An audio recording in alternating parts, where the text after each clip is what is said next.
नमस्कार प्रिय विद्यार्थियों, वाक्य से संबंधित प्रश्नों के क्रम को आगे बढ़ाते हैं। लीजिए 53वां प्रश्न देखिए। प्रश्नवाचक वाक्य कौन सा नहीं है? प्रश्नवाचक नहीं है वो छांटना है। इतना गर्म दूध क्यों पीते हो, ये तो प्रश्नवाचक है। मैं किसी का बुरा क्यों चाहूं, इसमें भी क्यों है, इसमें भी क्यों है, लेकिन ये प्रश्न नहीं है। वो कह रहा है मैं किसी का बुरा क्यों चाहूं, मैं तो नहीं चाहता किसी का बुरा। वो पूछ नहीं रहा कि मैं बुरा क्यों चाहूं, बता तू क्यों चाहूं बुरा, पूछ नहीं रहा। वो तो बता रहा है कि मैं क्यों चाहूं, मुझे क्या जरूरत है दूसरे की बुरा चाहने की। तो वो तो अपनी इच्छा बता रहा है, ये इच्छावाचक वाक्य है। ठीक है, फिर हमारा तो उत्तर मिल गया। इच्छावाचक है तो ये प्रश्नवाचक तो नहीं है ना। प्रश्नवाचक यही नहीं है, बै, हमारा बै उत्तर आ गया क्योंकि इच्छावाचक है। ये प्रश्नवाचक है, ये भी प्रश्नवाचक है। इतनी धूप में क्यों बैठे हो, इनमें से कोई नहीं, हमारा उत्तर तो मिल गया बै। ठीक है, आगे देखें। निषेधात्मक वाक्य कौन सा नहीं है? निषेधात्मक वाक्य कौन सा नहीं है, यानी जिसमें काम के न होने का बोध हो। तो यहाँ देखें, नीता आगरा नहीं जाएगी, ये तो निषेधात्मक है। ये तो पिताजी ने पुत्र से कहा बेटा हट मत करो, ये आदेशात्मक है। ठीक है ना, तो ये निषेधात्मक नहीं है। समझाई बात? हमारा उत्तर इसमें भी बे आ गया। आगे देख लो एक बार। तरुण ने कहा मुझे भूख नहीं है, तो उसने भूख न होने की बात कही है, ये तो निषेधात्मक है। फिर देखो मौसम साफ है, कन्फर्म है वो कि मौसम साफ है, आज वर्षा नहीं होगी, तो वर्षा न होने की बात फिर कह दी। ठीक है ना, तो निषेधात्मक ये है, निषेधात्मक ये है, निषेधात्मक ये है, ये हमारा बच गया आदेशात्मक। तो ये हमारा उत्तर आ गया। 55वें प्रश्न में देखें, संकेतवाचक वाक्य कौन सा नहीं है? संकेतवाचक जिसमें क्या होते हैं, मिश्रित वाक्य होते हैं, एक क्रिया दूसरी क्रिया पर निर्भर करती है। तो यहाँ देखो, इधर उधर क्यों झांकते हो, तो इधर उधर से संकेत नहीं है। ठीक है ना, इधर उधर क्यों झांकते हो, तो ये है प्रश्नवाचक। समझ आई बात? वो संकेत पूछ रहा है। मेरा घर तो इधर है, इसमें कई बच्चे इधर है संकेत मान लेते हैं, लेकिन संकेतात्मक जो वाक्य होता है ना, उसमें दो क्रियाएं होती है, एक क्रिया दूसरी पर निर्भर है। ठीक है, या तो यहाँ दूसरी क्रिया लाते तब तो ये संकेतवाचक बन जाता, ये भी नहीं है। ठीक है, यदि मेहनत करते तो सफल होते, ये संकेतवाचक है। ठीक है, आप कम बोलते तो लड़ाई नहीं होती, ये भी संकेत है। समझ आ रही बात है? तो ये तो इसका ऑप्शन है, कोई नहीं आएगा, मतलब ये ऑप्शन गलत है, ये प्रश्न ही गलत है। इसमें दो आ गए जो संकेतवाचक नहीं है। ये शायद इसलिए डाला होगा कि इधर करके संकेतवाचक माना होगा, लेकिन संकेतवाचक में इधर करने से संकेत नहीं बन जाता। ये स्थिति का बता रहा है कि मेरा घर तो इधर है, स्थिति का बता रहा है। तो ये क्या है? विधिवाचक है। विधिवाचक में क्या होता है, किसी क्रिया के होने की बात होती है और किसी स्थिति का भी पता चलता है। दो बातें होती है विधिवाचक में। विधानवाचक में क्या क्या? एक तो किसान खेत में काम करता है, मेरा भाई पढ़ता है, ये क्रिया की बात हो रही है, और यह मेरा भाई है, तो ये भी विधिवाचक ही है, तो स्थिति का भी पता चलता है। ठीक है ना, तो ये दोनों, ये तो विधिवाचक है, ये प्रश्नवाचक है, और ये दोनों संकेतवाचक है। तो ये प्रश्न ही डाउटफुल था, ये ऑप्शन इसके नहीं है, या तो यहाँ इनमें से कोई नहीं, यूं करता, ठीक है ना, कोई और देता इसमें से। तो यहाँ आप समझ गए होंगे ये प्रश्न डाउटफुल है। ये प्रश्न अगर सही करना है तो यहाँ संकेत की बजाय या तो प्रश्नवाचक पूछ लिया जाता या विधानवाचक। तो प्रश्नवाचक पूछता तो इसका ए उत्तर होता, और विधानवाचक पूछता तो इसका बै उत्तर होता। ठीक है, समझ गए आप? अब देखो 56वां प्रश्न, तुम चुप रहते तो बात लड़ाई तक न पहुंचती। तुम चुप रहते तो से जुड़ते हैं और एक क्रिया दूसरी पर निर्भर है, तो ये कौन सा है? संकेत है। ठीक है, बै उत्तर है इसका। आगे देखो, प्रश्नवाचक वाक्य कौन सा है? प्रश्नवाचक वाक्य छांटना है आपको। ठीक है, तो देखो पहला है, मोटर गाड़ी की कौन कहे। ये कौन, क्या, किसे, किसको, ये प्रश्नवाचक शब्द होते हैं, लेकिन हमें केवल उन शब्दों को नहीं पकड़ना, हमें वाक्य का भाव देखना है, अर्थ देखना है, क्योंकि हम अर्थ के आधार पर वाक्य छांट रहे हैं, रचना के आधार पर नहीं। ठीक है, तो मोटर गाड़ी की कौन कहे, ये प्रश्न नहीं कह रहा, ये कह रहा है मोटर गाड़ी की तो कोई बात नहीं है, उसके तो खाने के लाले पड़ रहे हैं, तो ये विधानवाचक है, विधिवाचक, ठीक है ना, विधानार्थक। दूसरा देखो, तुम कब से शोर कर रहे हो, शांति से बैठो, कब से शोर कर रहे हो, ये पूछ नहीं रहा, टाइम नहीं पूछ रहा, उसको तो पता है भी कई देर से शोर कर रहा है, वो कई देर से शोर कर रहा है, पता है उसको, तभी कह रहा है तू कब से शोर कर रहे हो, चुप बैठो। तो ये भी प्रश्नवाचक नहीं है। कौन, कब, किसे, इनको शब्दों को देखते ही प्रश्नवाचक मत करा करो, ठीक है ना, अर्थ देखा करो। फिर है, तुम अपने इतिहास के बारे में कितना जानते हो, ये भी प्रश्नवाचक है, और वास्तव में प्रश्नवाचक यही है। इसमें वो पूछ रहा है तुम अपने इतिहास के बारे में कितना जानते हो, इसमें पूछ रहा है, तो जिसमें प्रश्न कर रहा है वही प्रश्नवाचक होता है। तो आपका उत्तर स हो गया इसमें, स, ठीक है ना। ये कौन कब वाला प्रश्नवाचक नहीं है, ये कह रहा है प्रश्नवाचक कौन सा है, यही है, हमारा उत्तर मिल गया। आगे देखो, स्वामी जी बोले आजकल ईमानदारी कहाँ दिखाई देती है। अब ये कहाँ भी प्रश्नवाचक है, लेकिन वो पूछ नहीं रहा, वो तो खुद बता रहा है कि कहाँ दिखाई दे रही है, मतलब दिखाई नहीं दे रही, समझ आ रही बात है। तो ये प्रश्नवाचक नहीं है, प्रश्नवाचक यही था, ठीक है। कुछ सीख रहे हो क्या, अर्थ के आधार पर वाक्य छांटना। आगे देखो, 58वां प्रश्न, निम्नलिखित में से विधिवाचक वाक्य बताइए। विधिवाचक जिसमें किसी क्रिया के या स्थिति के होने का बोध हो, ठीक है ना। तो ईश्वर करे हमारा देश उन्नति पथ पर बढ़ता रहे, ईश्वर करे हमारा देश बढ़ता रहे, ये तो इच्छावाचक है, समझ में आ रही बात है, इच्छावाचक। आगे देखो, अपना काम समय पर करना चाहिए, ये कोई उपदेश वाली बात होती है, और होती है वो आज्ञार्थक में आ जाती है, आज्ञार्थक में, आज्ञावाचक में, ठीक है। वो तो विधिवाचक कह रहे, तो ये दो तो नहीं है विधिवाचक। तीसरा देखो, मैंने किराएदार नहीं रखे, मुसीबत मोल ले ली, तो ये विधिवाचक है, ठीक है। बाढ़ में कई घरों के बह जाने की आशंका है, आशंका किस में आता है, मैंने बताया था संदेहवाचक में, संदेहवाचक में। तो ये संदेहवाचक है इसलिए नहीं हुआ विधिवाचक, ठीक है। ये इच्छावाचक है इसलिए विधिवाचक नहीं हुआ, ठीक है। और ये आज्ञावाचक है इसलिए विधिवाचक नहीं हुआ, तो विधिवाचक एक ही बच गया, स। मैंने किराएदार नहीं रखे, मुसीबत मोल ले ली, वो किसी बात के या काम के जो उससे हो गया उसकी सूचना दे रहा है, उसके बारे में बता रहा है। जैसे मैंने आम नहीं सेब खरीदे हैं, तो वो सेब खरीदने की बात बता रहा है, समझ आ रही है क्या। मेरे हिस्से माँ नहीं मकान आया है, मेरे हिस्से मकान नहीं माँ आई है, ठीक है। तो इस तरह के वाक्य होते हैं, थोड़ा अर्थ के आधार पर देखना पड़ता है, कुछ कन्फ्यूजिंग वाले हो सकते हैं। और कन्फ्यूजिंग वाले होना तो पहले आप ऐसा करो, जो 8 प्रकार के ना उनमें से कुछ कम करो आप, ठीक है, तो कन्फ्यूजिंग कम होती चली जाएगी। एक तरफ केवल प्रश्न है, केवल प्रश्न वो वाक्य है, एक तरफ 8 प्रकार के उनमें से छांट रहे हैं तो दिक्कत होती है। 59वां प्रश्न देखो, तुम्हें यह काम नहीं करना चाहिए, तो यहाँ काम न करने के लिए करे, वैसे चाहिए जो शब्द होता है ना वो उपदेशात्मक जो वाक्य होते हैं उनमें आता है, ठीक है ना ज़्यादातर। तो इसको आदेशात्मक में लेने चाहिए, किसको, उपदेशात्मक को, ठीक है ना। दूसरी बात यह है कि एक बार और पढ़ते हैं आगे, कभी झूठ नहीं बोलना चाहिए, ये बिल्कुल उपदेशात्मक वाक्य है, और ये किसी काम के न करने के भी भाव है ना। तो यहाँ वाला चाहिए ना, ये उपदेश में आ जाता है, कभी झूठ नहीं बोलना चाहिए, ये उपदेश में मान लेंगे, और तुम्हें यह काम नहीं करना चाहिए ये उपदेश नहीं है, ठीक है ना। तो इसको आप निषेधात्मक में मान लो एक बार। आगे और देखते हैं, पूरा कन्फर्म होए बिना करना नहीं चाहिए प्रश्न को, ठीक है ना, कन्फर्म होकर ही करना चाहिए। क्योंकि कुछ वाक्य ऐसे होते हैं जिसमें थोड़ा भ्रम पैदा होता है कि यार ये तो नहीं है, पर कोई बात नहीं, ठंडे दिमाग से सारे ऑप्शन देखो, फिर जो ऑप्शन है उसको चुनना चाहिए। देखो एक बार सारे पढ़ते हैं अपने। माता पिता का आदर करना चाहिए, ये तो उपदेशात्मक बात है। संत लोग होते हैं ना, उपदेश देते हैं, प्रवचन देते हैं, तो उनमें ये बात आती है कि माता पिता का आदर करना चाहिए। तो ये चाहिए शब्द ज़्यादा तक उपदेश में आता है, और आदेश भी उपदेश में आता है, तो आदेशात्मक है ये तो आदेशात्मक है, ठीक है, आदेशात्मक, आज्ञावाचक या आज्ञार्थक, ठीक है।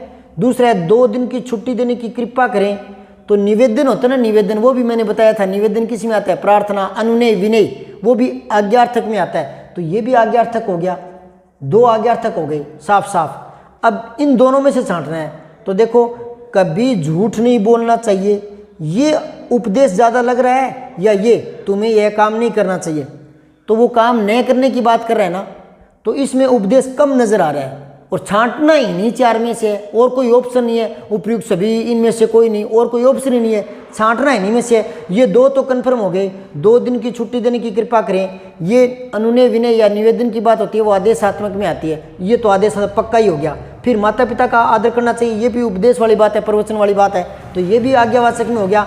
अब 2 यही बच गए, इनमें से दोबारा सोच लो, तुम्हें यह काम नहीं करना चाहिए, कभी झूठ नहीं बोलना चाहिए, दोनों में उपदेश ज़्यादा कौन सा लग रहा है? ब लग रहा है। जब छांटना ही नहीं 4 में से, तो ये 3 तो मत छांटो, ये छांट के आ जाओ, ये आदेशात्मक नहीं है। जबकि सभी में चाहिए चाहिए ये आ रहा है, और कृपा करें ये तो आदेशात्मक में होता ही है, क्योंकि अनुनय विनय प्रार्थना आदेशात्मक में ही लेते हैं। समझ आई बात? कन्फर्म होकर ये ऑप्शन को छांटना चाहिए। अब 60वां प्रश्न देखें, बाहर जाना मना है, ये कोई बात बताई है जिसके न करने की बात है, तो ये निषेधात्मक है। ठीक है, विधिवाचक तो है नहीं, ये काम के होने का तो पता नहीं चल रहा इसमें, संदेह इसमें है नहीं। ठीक है, आदेश इसमें, उपदेश इसमें है नहीं। ठीक है, इसमें तो निषेध है कि बाहर जाना मना है, तो मनाही वाली जो बात आती है ना, वो निषेध में आती है। ठीक, लीजिए 61वां प्रश्न देखिए, आज वर्षा होगी, इस विधिवाचक को संदेहवाचक में रूपांतरित कीजिए, 4 करके बता दिए। इसमें से सटीक छांटना है। आज वर्षा होने वाली है, ये तो संदेहवाचक नहीं है। ठीक है, होने वाली है। आज वर्षा हो रही है, नहीं। आज वर्षा नहीं होगी, नहीं। हमें करना क्या है? आज वर्षा होगी, इसको संदेह में, संभाव्य में बदलना है, तो शायद आज वर्षा होगी, ये संभावना है। ठीक है ना, ये विधिवाचक है, ये विधिवाचक है, ये निषेधात्मक है, और ये संदेहवाचक है। क्लियर? 62वां देखो, क्या मैं घर जा सकता हूँ, तो यहाँ क्या मैं साथ में तो पूछ रहा है। ठीक है ना, साथ में आपको मैंने बताया जहाँ अनुमति लेने की बात हो, अनुमति लेने की, उसको आज्ञावाचक में ही लेते हैं, आदेशात्मक। ठीक है ना, देखो इधर, क्या मैं घर जा सकता हूँ, ये कैसा वाक्य है? प्रश्नवाचक। हाँ, प्रश्न हो रहा है, लेकिन साथ में पूरे का कहना क्या चाहता है वो देखो, केवल शब्द पर नहीं, अर्थ के आधार पर वाक्य कर रहे हैं हम, तो अर्थ की तरफ थोड़ा ध्यान देना जरूरी है। तो क्या मैं घर जा सकता हूँ, वो क्या से पूछता हुआ ले तो आज्ञा रहा है ना, आज्ञा ले रहा है, और जहाँ आज्ञा अनुमति लेने की बात हो उसको विधान आज्ञार्थक में लेते हैं, आज्ञावाचक में। समझ आई बात? तो इसका उत्तर ये है मूल रूप से। ठीक है, विधानवाचक नहीं, इच्छावाचक नहीं। घर जाने की इच्छा हो सकती है, पर ये जो वाक्य बोला है ना, इसमें अनुमति मांग रहा है वो, अनुमति। ठीक है ना, तो अनुमति करने की भी हो सकती है और न करने की भी। ठीक है ना, नकारात्मक और सकारात्मक दोनों प्रकार की हो सकती है। तो अगर यहाँ ऑप्शन आ जाए प्रश्नवाचक आज्ञार्थक वाक्य या आज्ञावाचक वाक्य, तो प्रश्न करते हुए आज्ञावाचक वाक्य है, ये दोनों आए तो ये करना है। प्रधानता ये है, दोनों आए तो दोनों मिलाकर करने हैं, और ये अकेला है तो इसको करना है, और दोनों में से चुनना है तो इसको चुनो। ये बात क्लियर करने वाली है। समझ में आ रही बात क्या? 63वां देखो, रिक्त स्थान में दिए गए वाक्य का भेद बताएं। ये रिक्त स्थान दे दिए, वाक्य दे दिए, इनमें छांटना है। इसमें देखो, इतनी सर्दी में बाहर मत जाना, तो ये मत ना बहुत प्रश्नों में भ्रमित करता है। ठीक है ना, इसके प्रयोग में सावधानी बरतनी चाहिए, और ऐसे प्रश्नों में सावधानी रखते हुए ऑप्शन को चुनना चाहिए। क्यों? क्योंकि मत निषेध तो है ही है। ठीक है ना, लेकिन मत जो है ना, वो आदेशात्मक में ज़्यादा आता है और निषेधात्मक में कम आता है।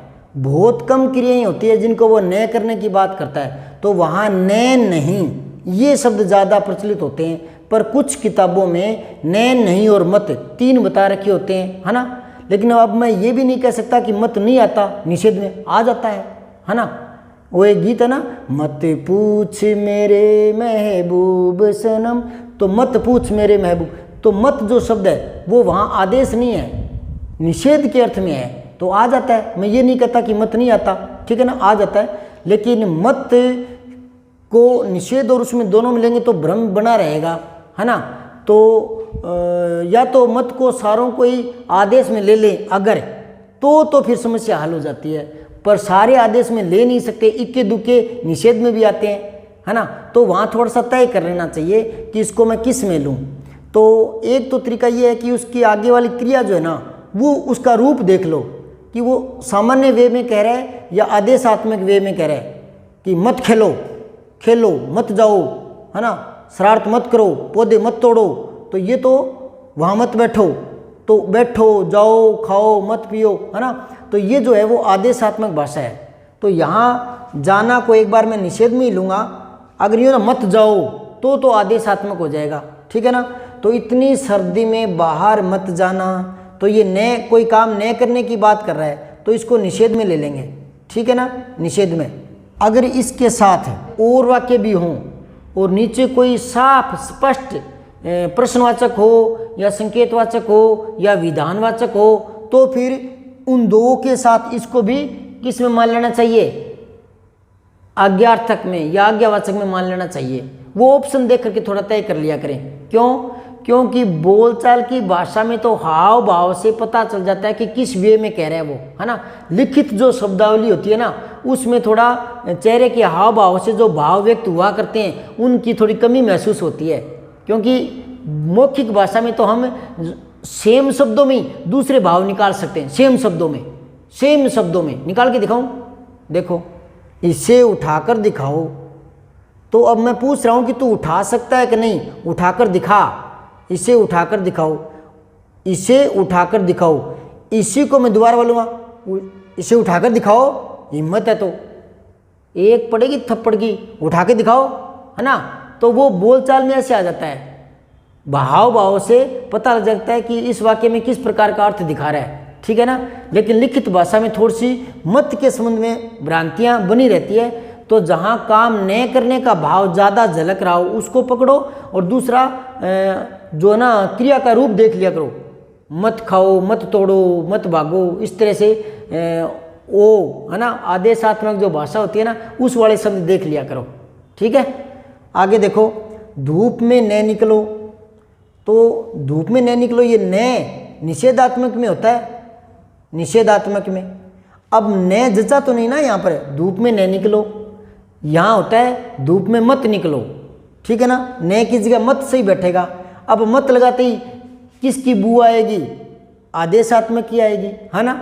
तो लोग ना ये छोटी छोटी बातें गौर नहीं करते, न देखते ही क्या कर देंगे, निषेध में कर देंगे, मत देखते ही और आज्ञा में कर देंगे। धूप में न निकलो, पंखा न चलाओ, पंखा न चलाओ नहीं, पंखा मत चलाओ, मत शब्द सही बैठता है, ठीक है ना। तो मत के संबंध में जो भ्रांतियां उसको दूर करने का एक ही तरीका है, तीन शेष और जो उपवाक्य जो वाक्य दे रखे उनको देखो आप, उनमें से कम करो, फिर मत की समस्या हल करो आप, ठीक है। और दूसरा तरीका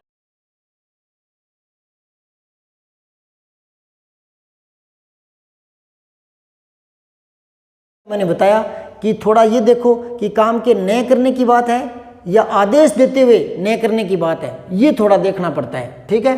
अब आगे देखो, अपने जन्मदिन पर एक पौधा लगाना। अब इसको भी लोग क्या करेंगे, रूप बदलने की कोशिश करेंगे। अगर वो कहेगा ना इसको ये इसमें बदलो, इसमें बदलो, लेकिन ये वाक्य हम लग तो जाएंगे इसका रूप बदलने के लिए या इसमें से छांटने के लिए कि ऑप्शन में कौन सा है, ये विधिवाचक है कि निषेधात्मक है कि आज्ञावाचक है, ऐसे छांटने लग जाएंगे। हम यूं नहीं कहेंगे कि ये वाक्य गलत है। कैसे? ये बोलचाल की जो शैली है उसके शब्द यहाँ पर लिखे हुए हैं कि अपने जन्मदिन पर एक पौधा लगाना। जैसे मैं जा रहा हूँ ना, जाते जाते बोल जाऊँ कि अरे अपने जन्मदिन पर एक पौधा लगाना, तो ये बोलचाल की लैंग्वेज है। और जो लिखित भाषा है ना वो थोड़ा शब्दों का अनुशासन होने की मांग करती है, ठीक है ना। तो या तो इस वाक्य को थोड़ा सही करो, फिर भाव छांटने में आसानी हो जाएगी।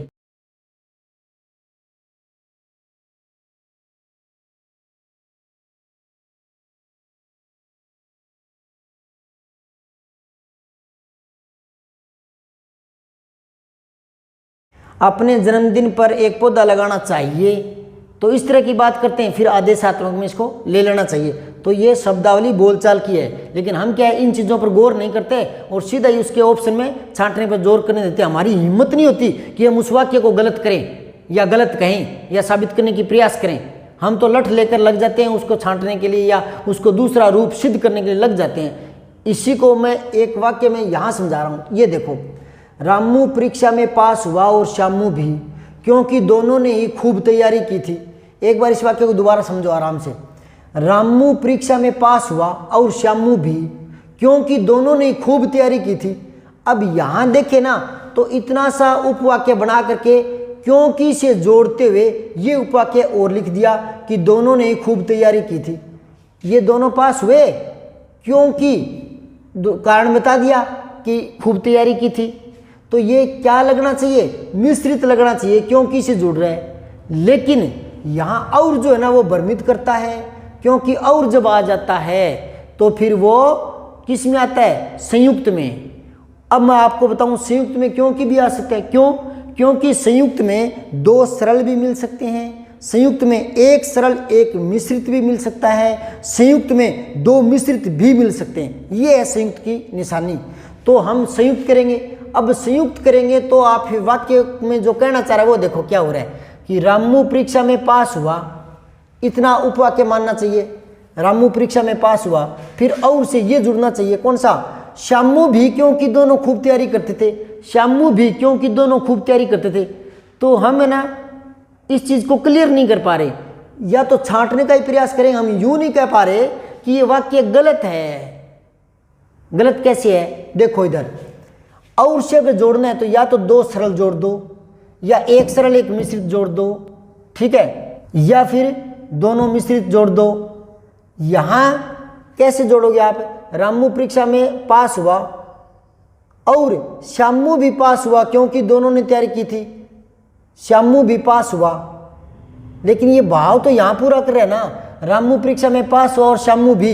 यहां बात कंप्लीट कर रहा है पूरी कि रामू भी परीक्षा में पास हुआ और श्यामू भी करके पूरी, फिर ये क्योंकि कारण देकर जोड़ रहा है। तो मैं तो यहां मिश्रित जुड़ना चाहिए ना। तो हम इस वाक्य को यूं नहीं कह पा रहे कि ये गलत है, हिम्मत नहीं है हमारी, छांट रहे हैं इसी में से। इस वाक्य को सही करो पहले। ये संयुक्त वाली बात मोटी सी याद रखो कि इसमें या तो दो सरल जुड़ेंगे, या दो मिश्रित जुड़ेंगे, या एक सरल एक मिश्रित। ये तीन ही चीज होती है संयुक्त में जुड़ने की। तो इसको सही रूप में लो। पहले आप इसको यूं लिखो, रामू और श्यामू, रामू और श्यामू, ये इधर लाओ।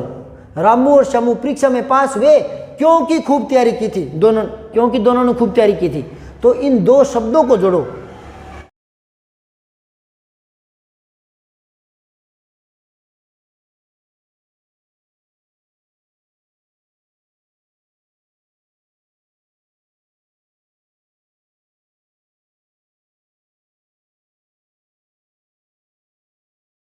समझ में आ रही बात? क्योंकि मेन बात है वो कारण बताते हुए दूसरा उपवाक्य जोड़ रहा है। तो कारण बताते हुए दूसरा उपवाक्य जोड़ रहा है ना, तो वो मिश्रित बनेगा। और मिश्रित बनने कौन नहीं दे रहा, ये नहीं दे रहा, ये मिश्रित नहीं बनने दे रहा, संयुक्त करवा रहा है ये तो संयुक्त। तो पहले इसको सही करो ना आप। यूं लिखो, रामू और श्यामू परीक्षा में उत्तीर्ण हुए क्योंकि दोनों ने खूब तैयारी की थी। ये है, पर हम इतना गहराई में सोचते ही नहीं। और तरह तरह की गाइडें बाजार में आ चुकी है, तरह तरह के वाक्य हैं। मैंने तो ऐसे ऐसे प्रश्न देखे हैं गाइडों में, जिसमें एक वाक्य देख करके उसका भले ही दूसरा रूप बदले ना बदले, लेकिन बदल कर छोड़ेंगे हम तो।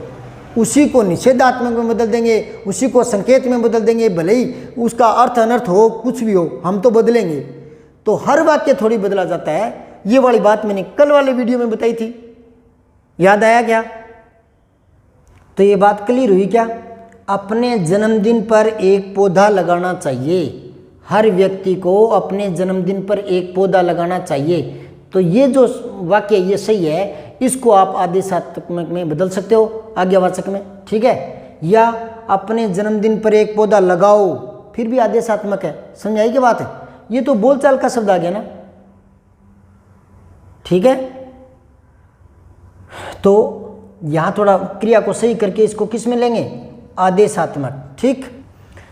किताब के पेज मत फाड़ो, ये आदेशात्मक है, साफ साफ झलक रहा है, ठीक है। काश तुम मेरा साथ देती, तो काश जैसा शब्द मैंने पहले शुरू में परसों बताया था कि काश जो शब्द है, कई बार शब्दों को भी ध्यान में रखा करो। तो ये किस में आएगा, इच्छावाचक में आएगा, इच्छावाचक में, ठीक। अब है सावधान, आगे मोड़ है तो सावधान, ये चिन्ह भी देख सकते हो, और वैसे भी ये जो कुछ शब्दावली होती है वो विस्मय बोधक में आ जाती है, क्योंकि विस्मय में केवल और केवल विस्मय नहीं होता, उसमें दूसरे भी भाव आ जाते हैं, हर्ष, विषाद, आश्चर्य, है ना, और घृणा के शब्द भी आ जाते हैं, है ना। तो यहाँ वो सावधान आगे मोड़ है, तो किसी विशेष भाव दिखाने के लिए और वो सावधान का प्रयोग कर रहा है। जैसे इतना अच्छी ऐसा गंदा काम करते हो, शाबाश क्या छक्का मारा है, वाह। तो इस तरह की जो शब्दावली होती है जो विशेष अर्थ दिखाती है, जिसमें आश्चर्य के भी हो सकते हैं, खुशी के भी हो सकते हैं, घृणा की भी हो सकते हैं, तो इनको हमें विस्मय में लेते हैं। ठीक। अब प्रश्न 65वां देखो, आज्ञावाचक वाक्य कौन सा है? आज्ञावाचक, तो यहाँ देखो, तली हुई चीज न खाते तो ठीक था, तली हुई चीज न खाते तो ठीक था, आज्ञावाचक तो नहीं लग रहा है। आगे देखो, हमें झूठ नहीं बोलना चाहिए, ये है, क्योंकि आज्ञा में केवल आज्ञा ही नहीं होती, है ना, क्या होता है, प्रवचन या उपदेश वाली बात भी होती है ना। तो ये आज्ञावाचक में है, ये तो यही होगा। आगे देखो, तुम ध्यान से नहीं पढ़ते, ये तो निषेधात्मक है, वह बीमार था इसलिए नहीं आ सका, ये भी निषेधात्मक है। तो हमारा उत्तर तो ये मिल गया। अब इस पर थोड़ा देखें तो किस में आ सकता है ये, तली हुई चीज न खाते तो ठीक था, तो देख करके थोड़ा पता लग रहा है संकेत में, है ना। और ऐसे भी थोड़ा भ्रम और हो, दूर करना हो, तो आप सारे वाक्य लिख लिया करो। कैसे?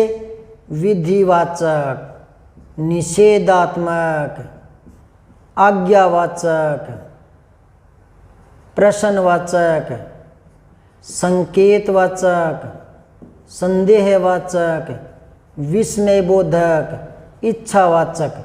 1 2 3 4 5 6 7 8 हो गए ना। अब इनमें से कम करो, किस में से देखना है हमें। तली हुई चीज न खाते तो ठीक था, तो ये विस्मय तो नहीं है, ठीक है। तली हुई चीज न खाते तो ठीक था, तो ये आज्ञावाचक भी नहीं है, कम कर लो इसको। तली हुई चीज न खाते तो ठीक था, ये प्रश्नवाचक भी नहीं है, ठीक है। तली हुई चीज न खाते तो ठीक था, ये संदेह भी नहीं है, ठीक है। तली हुई चीज न खाते, काम के न होने की बात कर रहे होती है ना, तब निषेध होता है। वो न होने की बात नहीं करा, वो ये कह रहा है तो ठीक हो था, ये मेन चीज कहना चाह रहा है वो, है ना। तो निषेध भी नहीं करेंगे, विधिवाचक भी नहीं करेंगे। संकेत और इच्छा, इच्छा तो नहीं है इसमें कि वो तो कोई चीज़ जोड़ रहा है कि शर्त जोड़ रहा है, और जहाँ शर्त जोड़ते हैं वहाँ संकेत होता है, ठीक है ना। तो इस तरह से देख लिया करें, ठीक है। शेष वाक्य कल। और हाँ, चलते चलते एक बात और बता रहा हूँ, देखो, आज वर्षा होगी, ये विधानवाचक वाक्य है, इसको संदेह में बदलना है, संभाव्य में, तो शायद आज वर्षा होगी, ये आ गया, ठीक है। ये मैंने ऊपर करके बताया है। अब देखो, आज वर्षा नहीं होगी, ये निषेधात्मक है, इसको संदेह में बदलना है, ठीक है ना। अब नहीं आ गया तो इसको संदेह में कैसे बदलेंगे? आज शायद ही वर्षा हो, शायद ही वर्षा हो। तो ये ही भी है ना विशेष भाव दिखाते हैं, ये अनर्थक नहीं लगाए होते, ठीक है ना। सब्सक्राइब करके बेल आइकन जरूर दबाएं।